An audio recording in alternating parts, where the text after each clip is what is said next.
सुप्रभात साथियों, मैं कुंदन कुमार स्वागत करता हूँ डीसी यानी डेली करंट अफेयर्स एनालिसिस के इस शानदार सेशन में। दोस्तों हंसी का कारण है, हंसी का फुहारा है। रजनीश सर को सुपुत्री हुई है और आजकल ये अपनी सुपुत्री को खिलाने में बहुत व्यस्त है, इसलिए इनका सेशन नहीं आ पा रहा है। कोशिश करेंगे कि इनका सेशन जल्द से जल्द आए, जल्द से जल्द आप लोगों के बीच में आए और अपना जो मज़ेदार टॉपिक देते थे, जैसे शॉर्ट्स का टॉपिक देते थे, चाहे मैथ थ्योरी पढ़ाते थे, चाहे किसी भी टॉपिक पर बातचीत करते थे, वो टॉपिक ये जरूर दे। तो आप लोग के पास कमेंट सेक्शन में जाकर लिखिए रजनीश सर क्लास ले। आइए सेशन की शुरुआत करते हैं पिछले वीडियो में पूछे गए प्रश्न के साथ कि बिहार का कौन सा जिला पहली भारतीय ओपन एथलेटिक्स मीट की मेजबानी करेगा। तो आप सभी जानते हैं कि बिहार में पहली बार भारतीय ओपन एथलेटिक्स मीट की मेजबानी बिहार अपना राज्य करने जा रहा है। और बिहार का कौन सा जिला इसकी मेजबानी करेगा, तो पटना करेगा। कौन? तो पटना का खेल परिसर है, पाटलिपुत्रा खेल कम्प्लेक्स है दोस्तों, उसमें इसकी मेजबानी होगी। बिहार से इसमें लगभग 33 एथलीट्स शामिल हो रहे हैं और पूरे देश भर से ओवरऑल 300 एथलीट्स इसमें शामिल हो रहे हैं दोस्तों। अब आते हैं आज के सेशन का पहला क्वेश्चन आपके स्क्रीन पे आ रहा है, दिवस से संबंधित है दोस्तों। क्या है? राष्ट्रीय प्रसारण दिवस 2025 कब मनाया गया है, यानी world radio national radio day हम लोग कब मनाते हैं दोस्तों। तो सबसे पहले जानते हैं कि रेडियो के आविष्कारक कौन थे, तो जी मार्कोनी थे। कौन थे? जी मार्कोनी थे। भारत में पहले रेडियो का प्रसारण दोस्तों, भारत में पहले रेडियो का प्रसारण 23 जुलाई को, प्रसारण के उपलक्ष्य में 23 जुलाई को हम लोग हर एक साल राष्ट्रीय रेडियो दिवस के रूप में मनाते हैं। देश में पहला रेडियो का प्रसारण 23 जुलाई 1927 ईस्वी को हुआ था। हम आकाशवाणी के मोतिहारी केंद्र से बोल रहे हैं, अक्सर आप लोग सुनने को मिलता होगा। हम आकाशवाणी के पटना केंद्र से बोल रहे हैं, हम आकाशवाणी के नई दिल्ली केंद्र से बोल रहे हैं दोस्तों। अब वो आवाज़ धीरे धीरे विलुप्त होते जा रही है। जो इस जनरेशन के बच्चे हैं जिनका जन्म आज से 5 साल पहले हुआ है, सर वो लोग रेडियो नहीं देखे होंगे हमारे ख्याल से, है ना? नहीं ना देखे होंगे, नहीं देखे होंगे, क्योंकि पहले हर एक घरों में रेडियो मिलती थी, रेडियो की छनकार मिलती थी, रेडियो की फनकार मिलती थी। लेकिन अब रेडियो क्या हो रहा है, विलुप्त होते जा रहा है। उसका जगह कौन ले लिया है? मोबाइल ले लिया है दोस्तों। और ये सोशल मीडिया पर जो न्यूज़ चैनल वाले हैं वो सारे जगह ले लिए हैं। तो पहली बार की अगर बात करें तो 23 जुलाई, कब दोस्तों? 23 जुलाई 1927 ईस्वी को। कब? 23 जुलाई 1927 ईस्वी को इंडियन ब्रॉडकास्टिंग कंपनी के बम्बे स्टेशन से हुआ था। तो यहाँ से आपको स्टैटिस्टिक्स देखने को मिलेगा कि सबसे पहले रेडियो का प्रसारण कब हुआ था, तो 23 जुलाई 1927 ईस्वी को हुआ था। कहाँ से हुआ था? तो बम्बे से हुआ था दोस्तों। 8 जून 1936 को भारतीय राज्य प्रसारण सेवा का नाम बदलकर ऑल इंडिया रेडियो कर दिया गया। यानी आपसे यहाँ से भी क्वेश्चन पूछ देगा कि ऑल इंडिया रेडियो का नाम कब, ऑल इंडिया रेडियो कब नाम पड़ा दोस्तों? तो 8 जून 1936 ईस्वी को पड़ा। आकाशवाणी का आदर्श वाक्य क्या है दोस्तों? बहुजन हिताय बहुजन सुखाय। यानी जो आकाशवाणी है दोस्तों उसका आदर्श वाक्य क्या है? बहुजन हिताय और बहुजन सुखाय। तो इस क्वेश्चन का उत्तर हो जाएगा ऑप्शन नंबर 3, 23 जुलाई। अब आते हैं, एक क्वेश्चन दिवस से ही छूट गया था दोस्तों, इससे एक दिन पहले का है कि विश्व मस्तिष्क स्वास्थ्य दिवस 2025 कब मनाया गया है। तो दोस्तों प्रतिवर्ष इसको हम लोग 22 जुलाई को मनाते हैं। कब मनाते हैं? 22 जुलाई को मनाते हैं। आयोजक विश्व तंत्रिका विज्ञान महासंघ, इसका आयोजक कौन है? तो विश्व तंत्रिका विज्ञान महासंघ है। विषय यानी 2025 का जो इसका थीम था, इसीलिए इस क्वेश्चन को लाए थे दोस्तों कि brain health for all ages, यानी brain health for all ages. इसकी स्थापना की बात करें, यानी इसकी मनाने की शुरुआत, विश्व मस्तिष्क स्वास्थ्य दिवस इसकी मनाने की शुरुआत करें ओवरऑल 2014 ईस्वी से इसको हम लोग मना रहे हैं। तंत्रिका संबंधित विकारों के बारे में जागरूकता बढ़ाना, यानी मस्तिष्क संबंधित जितने भी विकार हैं, बीमारी हैं, उन के प्रति लोगों में जागरूकता फैलाना, यही इसका काम है। मस्तिष्क स्वास्थ्य और शीघ्र उपचार को बढ़ावा देना। तो कब इसका मनाया जाता है दोस्तों? 22 जुलाई को। कब मनाया जाता है? 22 जुलाई को। अगले क्वेश्चन की तरफ आते हैं। अगला क्वेश्चन आपके स्क्रीन पे आ रहा है कि ग्लोबल बेस्ट मैजिक क्रिएटर 2025 का पुरस्कार किसने जीता है। तो आप सभी ने नाम सुना होगा सुहानी शाह। कुछ दिन पहले सोशल मीडिया में बहुत चर्चा का विषय बना हुआ था। जैसे बागेश्वर बाबा किसी भी आदमी को उठाकर उसका हुलिया बता देते हैं, उसी तरीक़ा से इनको भी एक न्यूज़ चैनल वाले ने बैठाया था अपने स्टूडियो के अंदर, और ये भी क्या करती थी, लोगों का उसका नाम, पिता, क्या मुद्दा है, ये सब बता देती थी। तो उन्होंने दोस्तों, ये राजस्थान की है, मानसिक विशेषज्ञ है दोस्तों, लोगों के माइंड को रीड कर लेती है। सुहानी शाह को बेस्ट मैजिक क्रिएटर 2025 का खिताब मिला है दोस्तों। क्या मिला है? बेस्ट मैजिक क्रिएटर 2025 का खिताब मिला है। यह पुरस्कार fishing federation international dress society मैजिक्स द्वारा प्रदान किया जाता है, जिसे जादू का ऑस्कर भी कहा जाता है। क्या कहा जाता है दोस्तों? जादू का ऑस्कर भी कहा जाता है। यह कार्यक्रम इटली के टोनीरो में आयोजित किया गया था। उन्होंने ऑनलाइन प्रदर्शनी श्रेणी में यह पुरस्कार जीता है। सुहानी शाह यह प्रतिष्ठित विश्व जादूगर पुरस्कार जीतने वाली पहली भारतीय महिला बनी है। इसलिए क्वेश्चन आपके लिए क्या है? VVI है। क्या है दोस्तों? VVI है, ग्लोबल बेस्ट मैजिक क्रिएटर 2025 का खिताब सुहानी शाह ने, यानी ऑप्शन नंबर 1 इन्होंने जीता है। ये राजस्थान के और मानसिक विशेषज्ञ है दोस्तों। इसे साइंस, इसे ऑस्कर का, जादू का ऑस्कर भी कहा, मैजिक का ऑस्कर भी कहा जाता है, और यह पुरस्कार जीतने वाली ये भारत की पहली महिला बनी हुई है। आइए नेक्स्ट क्वेश्चन की तरफ बढ़ते हैं। नेक्स्ट क्वेश्चन आपके स्क्रीन पे आ रहा है कि भारत की पहली खनन पर्यटन परियोजना किस राज्य ने शुरू किया है? तो दोस्तों, भारत की पहली खनन पर्यटन शुरू करने वाला भारतीय राज्य आपका झारखंड बना है दोस्तों। क्या है इसमें अगर बात करें तो खनन क्या है दोस्तों? तो जो खुदाई होता है झारखंड में, माइंस का खुदाई होता है दोस्तों, उसको पर्यटक के रूप में विकसित किया जाए। यानी बहुत सारे लोगों को मन में जिज्ञासा होती है कि जहाँ कोयला की खदानें हैं, जहाँ से माइंस निकल रहा है दोस्तों, उस खदान को घूमे हम कि कैसे उसमें काम होता है, कैसे मजदूर लोग उधर से कोयला निकालते हैं। तो उस क्षेत्र को पर्यटन के रूप में विकसित करने के लिए ये झारखंड सरकार, झारखंड गवर्नमेंट हेमंत सोरेन ने की है, यानी ऑप्शन नंबर इसका क्या हो जाएगा? 4 हो जाएगा। आते हैं अगले क्वेश्चन की तरफ। अगला क्वेश्चन आपकी स्क्रीन पे आ रहा है कि हाल ही में किस देश के केवा सकावाडुआ में अशोक स्तंभ की प्रतिकृति का अनावरण किया गया है दोस्तों? तो भारत ने श्रीलंका के वास्कोडुआ श्री सुबुति विहार में अशोक स्तंभ की प्रतिकृति का अनावरण किया है। यह कदम श्रीलंका में बौद्ध धर्म के प्रचार में सम्राट अशोक की भूमिका का स्मरण कराता है। कलिंग युद्ध के बाद 3री शताब्दी ईसा पूर्व में सम्राट अशोक द्वारा अपने नैतिक परिवर्तन को दर्शाने के लिए इसका निर्माण किया गया था। यह भारत और एशिया में धर्म की पहली स्थापत्य अभिव्यक्ति का प्रतिनिधित्व करता है। तो ऑप्शन नंबर 1 क्या हो जाएगा? श्रीलंका हो जाएगा।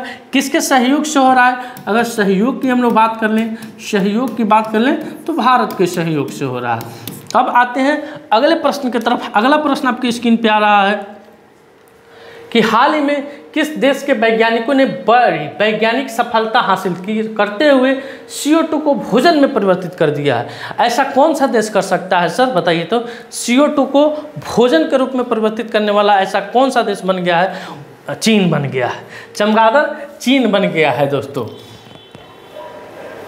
आइए जरा फैक्ट चेक करते हैं। चीनी शोधकर्ताओं ने गन्ने या चुकंदर का उपयोग किए बिना मेथनॉल को सफ़ेद चीनी में बदलने के लिए एक विधि विकसित की है। इस नवाचार में इस विट्रो बायो ट्रांसफॉर्मेशन प्रणाली में एक प्रयोगशाला आधारित एंजाइमेटिक विधि का उपयोग किया गया है। इस प्रक्रिया में प्रयुक्त मेथनॉल औद्योगिक अपशिष्ट या कार्बन डाइऑक्साइड से प्राप्त किया जा सकता है। ऐसा करने वाला चीन बना है दोस्तों। आते हैं अगले प्रश्न की तरफ। अगला प्रश्न आपकी स्क्रीन पे आ रहा है कि किस देश ने साइबर सुरक्षा तैयारियों को मजबूत करने के लिए NCX 2025 पहल शुरू किया है? तो दोस्तों, अपना देश भारत NCX 2025 यानी राष्ट्रीय साइबर सुरक्षा अभ्यास का आधिकारिक उद्घाटन किया है। राष्ट्रीय सुरक्षा परिषद सचिवालय NSCS द्वारा राष्ट्रीय रक्षा विश्वविद्यालय के सहयोग से इसे आयोजित किया गया। यह अभ्यास साइबर सुरक्षा और घटना प्रतिक्रिया पर केंद्रित है। आप सभी जानते होंगे कि पूरे विश्व में भारत नंबर 2 पे साइबर ठगी के मामले में आता है। नंबर 1 पे अमेरिका आता है दोस्तों, नंबर 2 पे अपना भारत आता है। और इस क्वेश्चन का उत्तर भी क्या हो जाएगा? भारत हो जाएगा। अगला क्वेश्चन आपके स्क्रीन पे है कि किस सरकार ने ओलंपिक पदक विजेताओं को 7 करोड़ रुपए नगद पुरस्कार देने की घोषणा की है? तो दोस्तों, दिल्ली गवर्नमेंट ने, दिल्ली कैबिनेट ने अभी हाल फिलहाल एक बजट पास किया है जिसमें जितने भी ओलंपिक और पैरा ओलंपिक पदक विजेताएं हैं उनको नगद 7 करोड़ रुपए देने की घोषणा की गई है। इसने पदक विजेताओं के लिए नगद पुरस्कारों की राशि मौजूदा 3 करोड़ रुपए से बढ़ाकर कितना कर दिया गया? 7 करोड़ करने की घोषणा की गई है। ओलंपिक में स्वर्ण और रजत विजेताओं के लिए वर्ग ए सरकारी नौकरियां की दी जाएगी। यानी जितने भी ओलंपिक में पदक विजेता हैं या जो स्वर्ण पदक हो, रजत पदक हो, उनके लिए ए क्लास के यानी ए वर्ग की सरकारी नौकरी दी जाएगी दोस्तों। तो दिल्ली हो जाएगा। और दिल्ली की सीएम कौन है? सीएम अभी वर्तमान में रेखा गुप्ता है दोस्तों, रेखा गुप्ता। आइए बढ़ते हैं अगले क्वेश्चन की तरफ। अगला क्वेश्चन, चिलचिलाती गर्मी में धूप का समंदर मांगे, दिलकश है आंधियों में एक समा सा बुझार मांगे। तो दोस्तों आप सभी दुआ कीजिए कि इस बार जो बारिश हो, चूँकि बारिश नहीं होने के कारण किसानों के ऊपर मायूसी छा गई है। गर्मी, सूरज दादा इतना ना टेम्परेचर बढ़ा दिए हैं दोस्तों, इतना टेम्परेचर बढ़ा दिए कि क्लास लेने में हलफ सूख जा रहा, कोई पानी के लिए भी नहीं पूछ रहा। आते हैं अगले क्वेश्चन में। अगला क्वेश्चन है महिलाओं के लिए और उत्तर प्रदेश से क्वेश्चन है दोस्तों, बड़ा ही फैंटास्टिक क्वेश्चन है। उत्तर प्रदेश की महिलाओं को एक और तोहफा योगी जी ने दिया है। क्या तोहफा दिया है, आइए देखते हैं। किस राज्य सरकार ने महिलाओं को संपत्ति पर 1% स्टाम्प शुल्क में छूट को मंजूरी दी है? अगर आप उत्तर प्रदेश में हैं और कोई संपत्ति खरीद रहे हैं यानी कोई ज़मीन खरीद रहे हैं तो उसके स्टाम्प पेपर पर अगर वो ज़मीन आप अपने पत्नी के नाम से रजिस्टर करवाना चाहते हैं, अपने बहन के नाम से रजिस्टर करवाना चाहते हैं या अपने माँ के नाम से रजिस्टर करवाना चाहते हैं, तो उस पर उत्तर प्रदेश सरकार यानी उत्तर प्रदेश गवर्नमेंट दोस्तों उसके स्टाम्प पेपर पर 1% की छूट देने वाली है दोस्तों। तो क्या हो जाएगा, इसका उत्तर ऑप्शन नंबर 3 हो जाएगा। और यह क्वेश्चन उत्तर प्रदेश के महिलाओं के लिए बेहद ही संतोषजनक होगा, क्योंकि अगर मान लीजिए कि 1 लाख का स्टाम्प है तो 1% उसमें कम हो जाएगा। आते हैं, देखिए उत्तर प्रदेश मंत्रिमंडल ने 1 करोड़ रुपए तक की संपत्ति पर अगर वह महिला के नाम पर खरीदी जाती है तो स्टाम्प शुल्क में 1% की छूट दी जाएगी। इससे पहले केवल 10 लाख तक की संपत्तियों की ही स्टाम्प शुल्क में छूट की पात्र थी और अधिकतम 10,000 की छूट मिलती थी। इसका उद्देश्य महिलाओं के स्वामित्व, वित्तीय सशक्तिकरण और सामाजिक सम्मान को क्या है, बढ़ाना है। आते हैं अगले क्वेश्चन की तरफ। अगला क्वेश्चन आपके स्क्रीन पे आ रहा है कि किस विश्वविद्यालय को पूर्वोत्तर के 4 इनोवेशन केंद्रों में एक नामित किया गया है? तो दोस्तों नागालैंड विश्वविद्यालय कोहिमा परिसर के पूर्वोत्तर के 4 इनोवेशन केंद्रों में से एक के रूप में चुना गया है। केंद्र सरकार की पहल का एक हिस्सा है पूर्वोत्तर संस्थानों में उद्यमिता विकास केंद्रों की स्थापना, विकास और प्रबंधन की जाए। तो ऑप्शन नंबर 1 नागालैंड विश्वविद्यालय इसका करेक्ट उत्तर हो जाएगा। अगला क्वेश्चन आपके स्क्रीन पे आ रहा है कि बीमा सखी योजना LIC ने किस मंत्रालय के साथ समझौता किया? तो बीमा सखी योजना ये LIC की एक पहल है दोस्तों। LIC ने इससे किस मंत्रालय के साथ सहयोग किया है? तो ग्रामीण विकास मंत्रालय, शहरी आवास मंत्रालय, वित्त मंत्रालय, इनमें से कोई नहीं। तो वित्तीय समावेशन पर अनुभूति कॉन्क्लेव गोवा के दौरान समझौता ज्ञापन पर हस्ताक्षर, उद्देश्य महिला सशक्तिकरण, ग्रामीण बीमा को पहुंचाना और वित्तीय समावेशन करना। केवल महिलाएं ही इसमें नामांकन कर सकती है। और ये ग्रामीण विकास मंत्रालय किसके साथ समझौता किया है? तो ग्रामीण विकास मंत्रालय के साथ समझौता किए हैं दोस्तों। आते हैं अगले क्वेश्चन की तरफ। अगला क्वेश्चन आ रहा है कि हाल ही में किस राज्य में हॉर्नबिल के संरक्षण के लिए केंद्र स्थापित किए जाएंगे? तो दोस्तों आइए देखते हैं। इस क्वेश्चन का तो उत्तर होगा तमिलनाडु। तमिलनाडु में दोस्तों हॉर्नबिल के संरक्षण के लिए केंद्र स्थापित किए जाएंगे। आइए जरा फोकस करते हैं अन्नामलाई टाइगर रिजर्व में। कहाँ दोस्तों? अन्नामलाई टाइगर रिजर्व कोयम्बटूर तमिलनाडु में पड़ता है दोस्तों। वित्त पोषण लुप्तप्राय प्रजाति संरक्षण कोष से 1 करोड़ रुपया। उद्देश्य पश्चिमी घाट में हॉर्नबिल का संरक्षण। फोकस प्रजातियाँ ग्रेट हॉर्नबिल, मालाबिल ग्रे हॉर्नबिल और मालाबार पाइड हॉर्नबिल और इंडियन ग्रे हॉर्नबिल। ये सारे हॉर्नबिल को यहाँ पे क्या किया जाएगा दोस्तों? संरक्षित किया जाएगा दोस्तों। अब आते हैं अगले क्वेश्चन की तरफ। अगला क्वेश्चन आपके स्क्रीन पे आ रहा है कि तमिलनाडु में स्थित जिंजी किला यूनेस्को के विश्व धरोहर में शामिल हुआ है। भारत सरकार ने तमिलनाडु के विरुधनगर में 1900 करोड़, कितना? 1900 करोड़ रुपए के PM मित्र टेक्सटाइल पार्क की स्थापना की मंजूरी दी है। तमिलनाडु ने पुरुष हॉकी इंडिया मास्टर्स कप 2025 जीता है। तमिलनाडु ने पांड्या वंश से संबंधित 800 साल पुराने शिव मंदिर को खोजा है। तमिलनाडु में ग्रेटर फ्लेमिंगो अभ्यारण्य स्थापित किया गया है। सुप्रीम कोर्ट ने मद्रास हाई कोर्ट के फैसले को पलटकर तीसरे बच्चे के लिए मातृत्व अवकाश की स्वीकृति दी है। तमिलनाडु की शिव काशी आतिशबाजी के लिए GI टैग की मांग की गई है। आते हैं अगले क्वेश्चन की तरफ। अगला क्वेश्चन आपके स्क्रीन पे है कि न्यायमूर्ति MS रामचंद्र राव किस राज्य के नए मुख्य न्यायाधीश बने हैं? तो दोस्तों राज्यपाल एन इंद्रसेन रेड्डी ने राजभवन के दरबार में हॉल में आयोजित एक समारोह में नए मुख्य न्यायाधीश के पद एवं गोपनीयता की शपथ दिलाई है? तो त्रिपुरा। क्या हो जाएगा? त्रिपुरा। एक मिनट,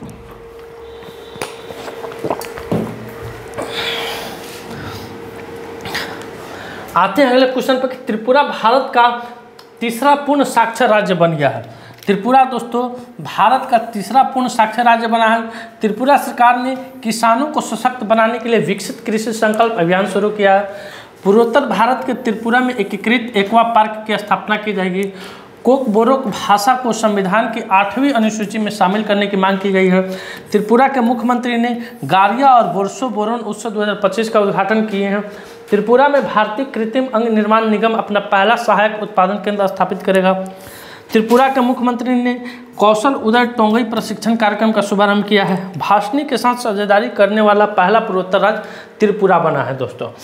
अब आते हैं अगले क्वेश्चन की तरफ। अगला क्वेश्चन आपके स्क्रीन पे कि हाल ही में किसने IMF के उप प्रबंधन निदेशक के पद से इस्तीफा दिया है दोस्तों? तो गीता गोपीनाथन। कौन दोस्तों? गीता गोपीनाथन दोस्तों ये भारतीय मूल की अमेरिकी नागरिक है। ये दोस्तों अभी अंतर्राष्ट्रीय मुद्रा कोष यानी IMF के उप प्रबंधक निदेशक के पद पर स्थापित थी दोस्तों। इन्होंने अपना इस्तीफा दे दिया है दोस्तों। वह 2019 में मुख्य अर्थशास्त्री के रूप में IMF में शामिल हुई थी। इस पद पर पहली महिला थी वह। 2022 में वह IMF के दूसरे स्थान पर रही। भारत में जन्मी अमेरिकी की नागरिक है। IMF छोड़कर हार्वर्ड विश्वविद्यालय में अर्थशास्त्र के प्रोफेसर के रूप में फिर से शामिल हो रही है, जो उनका पिछला शैक्षणिक पद था। अब आते हैं अगले क्वेश्चन की तरफ। अगला क्वेश्चन आपके स्क्रीन पे है कि हाल ही में किसे अगले 3 विश्व टेस्ट चैंपियनशिप फाइनल की मेजबानी का अधिकार दिया गया है? तो दोस्तों इंग्लैंड को दोस्तों 2027, 2029 और 2031 का जो फाइनल वर्ल्ड कप होगा, विश्व टेस्ट चैंपियनशिप होता है दोस्तों, उसकी मेजबानी करने का मौका दिया गया है, यानी ऑप्शन नंबर 3 इंग्लैंड। अगले क्वेश्चन की तरफ आते हैं कि हाल ही में मलेशिया से अंकुरित पाम ऑयल बीजों का सबसे बड़ा आयातक देश कौन बना है? तो दोस्तों आप जितना नुक्कड़ पर खाना खाते हैं, नुक्कड़ पर जो चाट चाउमीन खाते हैं, गुपचुप खाते हैं, ये सब खाते हैं, वो सारे तेल पाम ऑयल से बने जाते हैं। और वही पाम ऑयल का ये वृक्ष है दोस्तों, देख लीजिए, ये जो आपके सामने दिख रहा है पेड़ स्क्रीन में, ये पाम ऑयल का वृक्ष है। और ये जो सीड्स है दोस्तों, ये सीड्स है जो आप लोग रिफाइंड खा रहे हैं मार्केट में आप लोग कोई भी मार्केट का सामान तला हुआ चीज़ खा रहे हैं, ये इसी के सीड से वो बनाया जाता है, जिसको पाम ऑयल कहा जाता है। उसमें काफ़ी मात्रा में फैट्स पाई जाती है दोस्तों। ये सबसे अधिक दोस्तों मलेशिया में पाया जाता है दोस्तों, और वहाँ से भारत में आता है दोस्तों। तो इस क्वेश्चन का उत्तर क्या हो जाएगा? भारत हो जाएगा दोस्तों। ये देखिए, ये छोटा छोटा सीड्स आपको दिख रहा है, इसी सीड से क्या बनता है? पाम ऑयल बनता है दोस्तों। अब आते हैं अगले क्वेश्चन की तरफ। अगला क्वेश्चन आपके स्क्रीन पे आ रहा है कि हाल ही में कौन सा देश यूनेस्को से बाहर हुआ है? तो दोस्तों अमेरिका एक बार फिर से यूनेस्को से बाहर होने की घोषणा की है। यह निर्णय दिसंबर 2026 के अंत से क्या होगा? प्रभावित होगा। 2017 में भी अमेरिका ने यूनेस्को से अलग होने की घोषणा की थी, लेकिन 2023 में फिर से क्या हो गया था? उसमें शामिल हो गया था। आइए अगला है यूनेस्को के बारे में जानते हैं दोस्तों थोड़ा बहुत। संयुक्त राष्ट्र शैक्षणिक वैज्ञानिक और सांस्कृतिक संगठन यूनेस्को एक विशिष्ट संयुक्त राष्ट्र एजेंसी है जो शिक्षा, विज्ञान, संस्कृति और सूचना के आदान प्रदान के माध्यम से वैश्विक शांति को बढ़ावा देने के लिए प्रतिबद्ध है। इसकी स्थापना की बात की जाए तो 16 नवंबर 1945 को, संविधान 1946 में लागू हुआ था। मुख्यालय की बात की जाए तो पेरिस में है, फ्रांस में है। और विश्व इसका अगर काम की बात की जाए तो ये विश्व धरोहर संरक्षण, सांस्कृतिक और प्राकृतिक, यानी विश्व के जितने भी ऐतिहासिक धरोहर है उनको ये संरक्षित करने का काम करती है। किसके द्वारा होता है? यूनेस्को के द्वारा होता है दोस्तों। अब आते हैं अगले क्वेश्चन पर कि हाल ही में किसे ग्लोबल फाइनेंस मैगजीन द्वारा 2025 का विश्व का सर्वश्रेष्ठ उपभोक्ता बैंक सम्मानित किया गया है? तो SBI को। किसे दोस्तों? स्टेट बैंक ऑफ इंडिया को दोस्तों ग्लोबल फाइनेंस मैगजीन द्वारा 2025 का विश्व का सर्वश्रेष्ठ उपभोक्ता बैंक से सम्मानित किया गया है। अगले क्वेश्चन की तरफ आते हैं। अगला क्वेश्चन आपके स्क्रीन पे आ रहा है कि हाल ही में अटल इनोवेशन मिशन के लिए नए मिशन निदेशक के रूप में किसे नियुक्त किया गया है? तो दीपक बगला को किसे?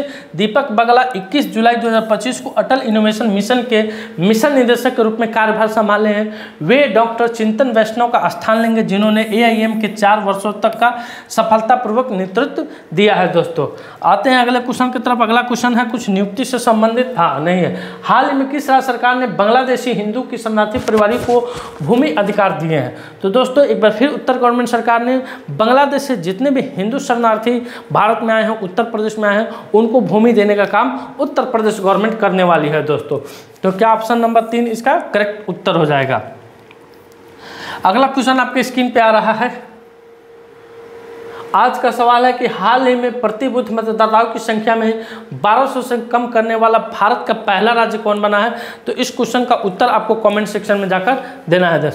दोस्तों आज का सेशन मेरा यहीं समाप्त हुआ। वीडियो अच्छा लगे वीडियो को लाइक कीजिए, शेयर कीजिए, चैनल पर नए हैं तो चैनल को सब्सक्राइब कीजिए। मिलते हैं आपसे अगले वीडियो में, तब तक के लिए धन्यवाद। अपना ख्याल रखिएगा।